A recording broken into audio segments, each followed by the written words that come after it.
Wednesday whiskey review from your boys, the Buffalo Happy Hour. Today, we got Talisker Storm. It's a single malt Scotch whiskey from the Isle of Skye, and we're going to be reviewing this while I finish the whiskey from last week's because I haven't done that yet, and I pour us some water. Michael, why don't you tell the peeps where we got this from? This is from our friends over at Colonial Wine and Spirits, located at Five Corners in Orchard Park. If you would, we ask you to download their app and, sorry, just a Tucker Carlson impression. Download their app and you can have all of their products shipped right to your door. If you are within the state of New York, of course.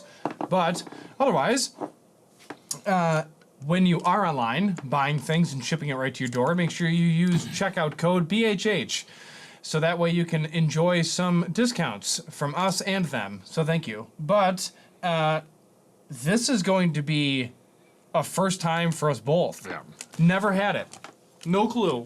Yeah, so I picked this up. Actually, I think Isle of Skye, wasn't that the same? Here we go. What was the, no, the whiskey distillery that sent us stuff? That was in the BHH colors. What was that called? Oh, dude, that was like 2.5 years ago. Too. Yeah, what was that called? It was amazing, but it was 2.5 years ago, and we made a joke on the review that they stole our colors. Yeah. I wore a white shirt during that review, I remember. Oh my god, I can't remember what it's called. I can't remember either. And you know what's annoying? I recently watched it. Did you really? Yeah, it popped up on my suggested videos, and I'm like, how old is this? And then I looked, and I was like, oh, goodness. I don't even know. It was at the old studio. I don't even know how to search for it, because I don't even know the name. I know. I mean, we literally would have to scroll. Torvig. Yes, there it is. There it is. Wow. They're from, I'm pretty sure they're from the Isle of Skye, too. Okay. I think. All right. So Isle of Skye is a very large island off of the west coast of Scotland. It's north of the island of Islay. So if you're kind of geographically trying to place this in the region of Scotland, that's where it is. This is a very old distillery. It's one of the oldest distilleries on the Isle of Skye. This has been open since 1830. And they have a couple options. So they have the regular Talisker, which is known for being very peaty. We'll see about that. We'll test it out. And this is their Talisker Storm. So this is going to be a little bit more of supposedly it's supposed to like storm everything up and like make it even more I guess egregious or prevalent.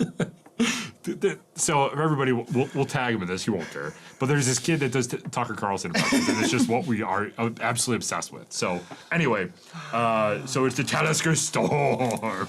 This is $49.99 out of Colonial Wine and Spirits, 90.6 proof. I don't know if I said that already. And the mash bill obviously is 100% malted barley because it is a single malt Scotch. And this comes in at between 18 and 22 ppm. That's what I was going to ask. What's the ppm? Because I want to judge how intense this is. Yeah. So, Label Brandon, what do you got? I mean, we still got to open it. I know. I literally haven't opened this yet. Okay, So, all right, I haven't even had the regular Talisker before. Off the shelf, I love the box. Yeah. Love the box. There's waves, there's coastlines, there's rocks, there's a bunch of stuff. There's information telling you what's going on. Of course, the legal jargon on the back, on the bottom. And then it gives you a nice little description on what's what here. Mm-hmm. So that's cool. I like that. One thing that I always judge is the packager's OCD level. So this is called TISM. Yes. Everybody. So when you get a bottle, if I had their job, what I would do is I would ensure that the bottle matches the packaging. So if the label is facing me, I don't want to open this and then pull the bottle out and see the back of the bottle. I want to see the front of the bottle and be like, welcome, you've arrived. So let's see if that occurred. Again, I'm not judging. Yeah, you are. It's a part of the judge now. Here we go. Live reaction. Look at my face. Are you ready? Yeah, I am. All right. Nope. Sideways. Fail. Complete sideways. Fail. I don't know if it moves in the box. I don't know what the deal is. I don't know if they actually do that every time, and then in shipment it changes. So I mean, it's just a fun thing that I look at. There is some other whiskey bottles that, like, when you open this up, there's also another flap that you have to pull up. Yeah. So that could be what holds it in place, and this was just kind of holding it by the neck. It was a little rough, you know. Oh yeah. Well, I will say one of the things that I don't like because it confuses me a lot is we were talking last week about green, of it being rye. One of the things that I look for on Scotch bottles is a red ribbon, because red ribbon normally means red wine, like an Oloroso sherry, a Pedro Jimenez, or a any type of red wine barrel that it was finished in. This is not finished in a red wine barrel, but it has a red label here. So when I first picked this up, or when I first picked it up on the shelf, I knew what I was getting when I bought it. But when I first picked this up on the shelf, I'm like, sweet, this is a single malt Scotch that's peaty and it's finished in a red wine barrel. And then I read it, and all it says is powerful and smoky brooding spice. So I get discouraged when I see stuff like that, because red I associate with a red wine bottled finished Scotch. So that's the only knock that I have on this. It kind of goes with the theme though, because the rocks here are red. There's a red ribbon up here. So I guess if it was the only red thing on the label, I would be even more mad. But since it kind of goes with the theme, I don't really care as much. But just something to note when you go into the stores. Open your bottle, brother. This goes back again to the last week when we talked about it's not heat shrink wrapped, which I like, and it is perforated, so this should be pretty easy to open, hopefully. Yeah, there's a little thing There she is. right there. It's just a little indented in. There we go. Okay, cool. Clean. Beautiful, dude. Real cork, you That's can already see it. fun. That's so fun to do. Put that on your side. Ooh! Real cork. Love it, dude. It expanded, too. That's nice. All right. What did we go label branding? I mean, they put a lot of effort into that. I would go A++. I agree. A++. I agree. Everybody, I got a pen. 2 weeks ago, didn't have a pen. Last week, I just wrote it off. I didn't care about it. Pouring experience was good. No, It's a typical Scotch, 3 weeks though. ago you didn't have a pen. This is the 4th review. No, this is the 3rd review. Good try, though. Am I losing count? It's just Storm, Talisker Storm. So pouring experience is good. I will say it's a typical Scotch bottle. Yeah. All Scotch bottles are basically the same. Probably some sort of import-export tariffs type bottle coming from China. But we're just gonna go all off the rails today. But pouring experience was good. So now nose. What do you got on the nose? Hopefully, Pete. Ooh. Yeah, there it is. Yeah, that's nice. This is actually inviting. This is very good. Ooh, I like that. It's It's almost got like that green bottle smell, like that a little skunkiness, but it's a skunky peat. you know, it's made by the sea. They have it everywhere. They have it on the box. They have it on the bottle. They have it on the back of the bottle. Yeah, they I have it don't on know the if you know top of the this, box. but made by the sea. I I like this a lot, actually. really like that nose. I'm getting a lot of sea salt. I'm getting, Little seaweed too. yeah, and oddly, I'm getting fruit. Yeah, Like fresh fruit skins. I'm into this. but with that underlying peaty fungal note too. Yes. Like this is a very dynamic nose. God, I hope that this lives up to its nose, dude. Because if it is, this is going to be the steal of a century at $49. Okay. I'm gonna buy this so much. All right. One thing that we do every time with the new Scotch bottle is we cheers. So, cheers. Cheers.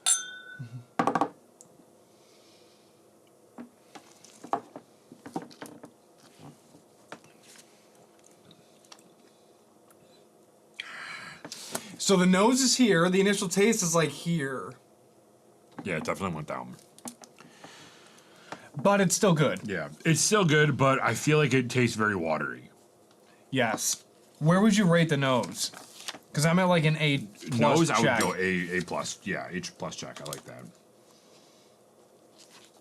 Well, that was the initial. The nose was an A plus check. What was the Yes. initial taste? We didn't rate it yet. What is the label branding? What do we do? A plus plus. A plus plus. So, okay, let's start from the top. Nose, peat, fruit, sea salt, and then initial taste, water, peat, and I'm still diving through it because it's multidimensional. And I'm still trying to figure out where the initial taste ends compared to the ending note. You're getting quite a bit, almost like a space side initial taste, where it's that like fresh pear, green apple type, very sweet but watery, really ripe fruit with a lot of sugar. And I think that that's what's throwing me off because, yes, I smelled all that fruit when we did the nose rating, but I wasn't expecting it to be so thin that I would almost mix the taste up with water. Because initially you and I were like, this is very water. I don't think it's very water. I just think that we were really expecting a lot of peat and viscousness. But instead we got like this fresh fruit, almost like a watermelon type taste where it was going down very, very watery and thin. Yeah. Does that make sense? It does. And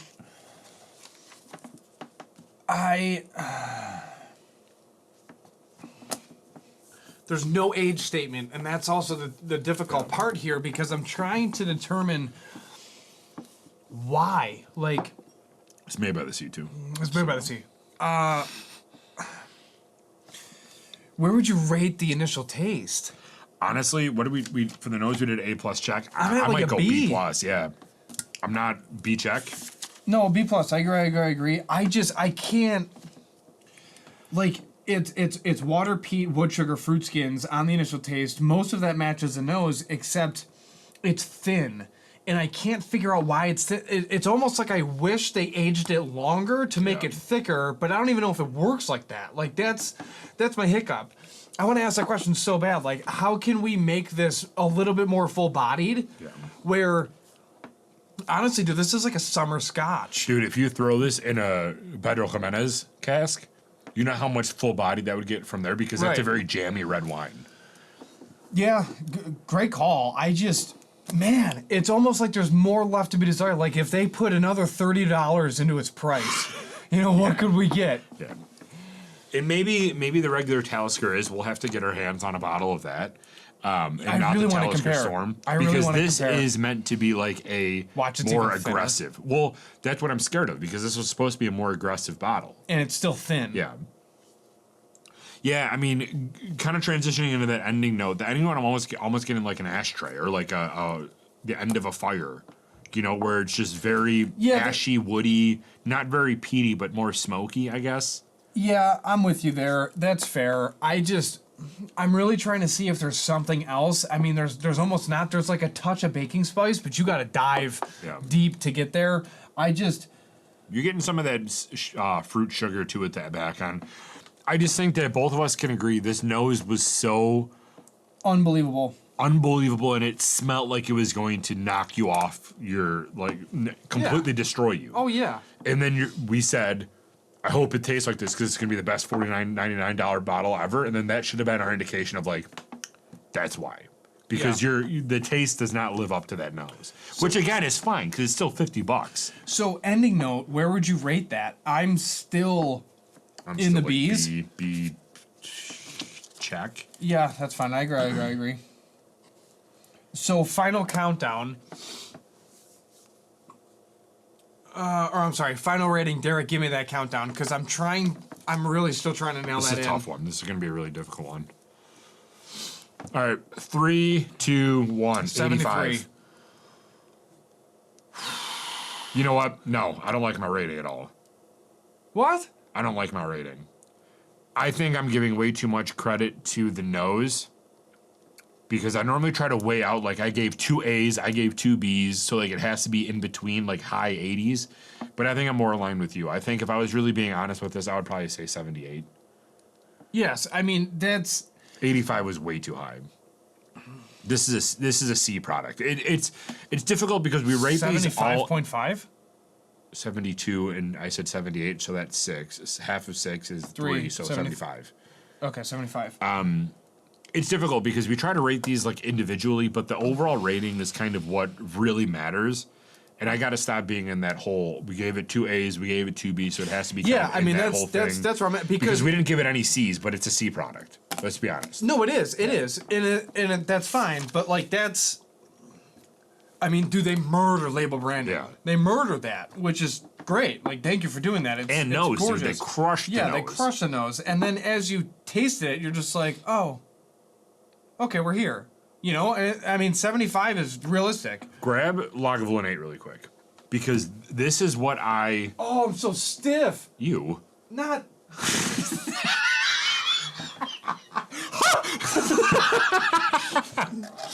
And he said he's stiff. So when I think of thin, There's signs across the courtroom that say Diddy's Fiddler.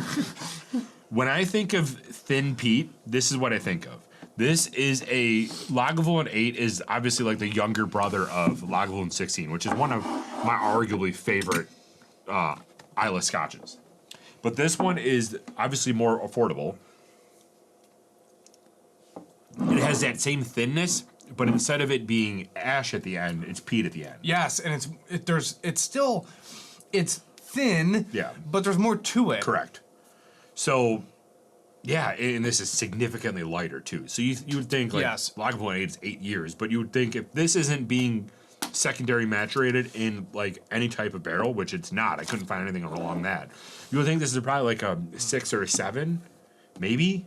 So would you have this in your collection? I don't know, dude. How much is Lagavulin 8? Because that's kind of where I'm getting at here. This is a very affordable option at $49 for a Isle of Skye single malt. Lagavulin 8's got to be around like 60-ish. Let's go to Colonial Wine and Spirits. Let's go to Colonial Wine and Spirits app. Quick little search. Again, you can ship it right to your door if you're in the great state of New York. Use our code at checkout, BHH. Lagavulin 8 is $62.99. Yeah. So it's $12 more. Are you spending $12 more on a product that is the same thin, but has that peat at the end, rather than the same thin or the ash at the end? I guess it really depends on you as the listener. Do you like the peat note of Scotch, or do you like the ashy note of Scotch? Because those are different things. Peat and smoke are not the same thing, and I think people, when they're trying Scotch, get very confused by that. And or tied up. I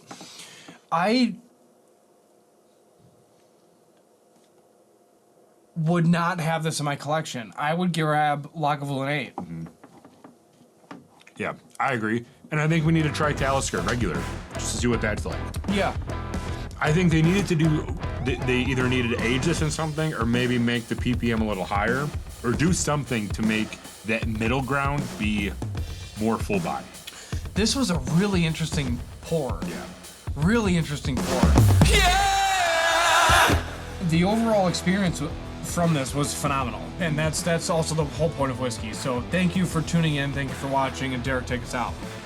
We always appreciate every single one of you. If you did drink along with us today during this review, again, we appreciate you, but we always recommend a drink responsibly, vegan person and my home. Do not litter. We're out.